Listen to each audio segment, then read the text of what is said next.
गुरुदेव, अगर भगवान सबका पालन करता है तो गरीबी क्यों होती है और ये बाढ़ क्यों आती है?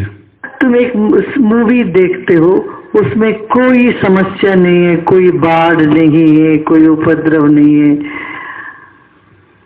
सुबह आदमी उठता है, खाना खाता है, पीता है, काम करता है, घर आके सो जाता है।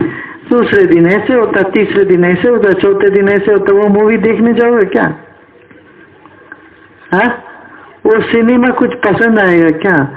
सिनेमा कब पसंद आता है? जब वहां कुछ विलन होता है, कोई उपद्रव होते हैं, बाढ़ आ जाता है, कुछ हो जाता है, तो वो भाई बहुत बढ़िया था बोलते हैं, ऐसे ना। ऐसे ही सब मूवी है भगवान के लिए। बाढ़ से कोई मरता नहीं, वो दोबारा जन्म लेके आ ही जाते हैं। और हमें करने के लिए भी कुछ काम चाहिए, नहीं तो आपके भीतर करुणा का कहाँ स्थान है? जब मान लो सब कोई ठीक है, कोई बीमार नहीं है, तो किसको इलाज करोगे? किसके प्रति करुणा दिखाओगे? करुणा भी मर जाएगी। समझ रहे ना? अपना धर्म निभाने के लिए समस्या दुनिया में आती है। गुरुजी, स्वस्थ और निरोगी कैसे रहे? अच्छे से खाना खाओगे तो बीमार नहीं पड़ोगे। बीमार पड़ते इसीलिए कि हम भोजन ठीक से नहीं करते, सिर्फ जो टेस्टी है उसी पर जाते हैं हम। जो शरीर के लिए अच्छा है वो नहीं लेते, वो जरूर लेना चाहिए। ठीक है ना? हफ्ते में एक बार 1-2 नीम की गोली लेनी चाहिए, और पेट के लिए बहुत अच्छा है, नर्वस सिस्टम के लिए अच्छा, शरीर के लिए अच्छा। हफ्ते में एक नहीं, 1-2 कम से कम नीम की गोली ले। महात्मा गांधी के आश्रम में रोज नीम की चटनी रखते थे, सुना हमने।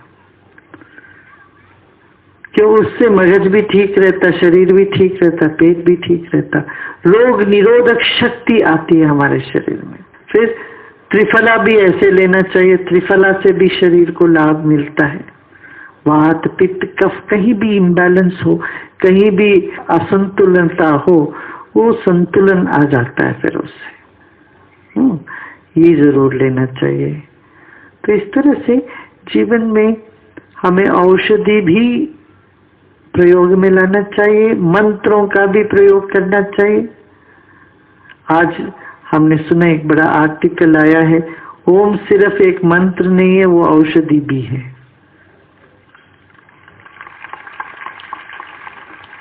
तो मंत्र का उच्चारण, रोज ओम का उच्चारण करना चाहिए, 3 बार करो कम से कम। ओम नमः शिवाय बोलो, ओम नमो नारायण बोलो, ये सब मंत्र बोलते, महामंत्र। रोज रोज मंत्रों का भी उच्चारण कुछ समय पर, सुबह शाम कभी भी, वो करने से पूरा अपने भीतर जो है ना चैतन्य शक्ति जागती है। ये आवश्यक है। तो भोजन पर ध्यान दीजिए, मंत्र का उच्चारण कीजिए, औषधि लीजिए और मुस्कुराते रहिए। और क्या? अरे भाई, जीवन में कुछ समस्याएं आती, किसको नहीं आए? सबको आती है, वो आने दी, वो चली जाती। कोई समस्या हमेशा टिकी तो नहीं आज तक किसी की। समस्या टिकी नहीं रहेगी, यदि हम पकड़ के उसको रखना नहीं चाहें तो नहीं टिकती है। ठीक है ना? ऐसे मन में एक विश्वास होना चाहिए, जो मुझे चाहिए वो मुझे मिलेगा। ठीक है ना? वो विश्वास को लेके चलो। गुरुजी, स्वधर्म क्या है और ये कैसे पता लगे कि मेरा स्वधर्म क्या है? स्वधर्म वही है जो तुम्हारे स्वभाव के अनुकूल, हमारे गुण कर्म और स्वभाव के अनुकूल जो रहे, वो है स्वधर्म। जिसको करने से हमें भय नहीं लगता, वो स्वधर्म है। जिसको किए बिना हम रह नहीं सकते, जिसको किए बिना बेचैनी होती है, वो है स्वधर्म। मगर ये नहीं पूछना अच्छा मैं शराब पिए बिना मुझे तो बेचैनी लगती है, ना ना ना ना। जहां जहां बेचैनी लगती वो सब स्वधर्म नहीं है, मगर स्वधर्म को ना करने से हमें चैन नहीं मिलता।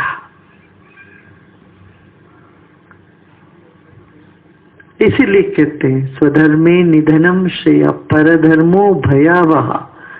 अपने स्वभाव के अनुगुण नहीं है और सिर्फ दिखाने के लिए किसी और के लिए कुछ करने जाते हैं, उसमें हमको डर लगने लगता है। जो बात हमारे दिल से नहीं निकलती है और किसी ने कहा इसीलिए कहते हैं तो डर लगने लगता है, और जो हमारे स्वभाव के अनुगुण है सीधा सीधा साफ साफ है जो बोलते उसमें कहाँ डर लगेगी। झूठ बोलने से डर लगता है, सच्चाई बोलने से कहाँ डर लगनी है, हिम्मत आती है। और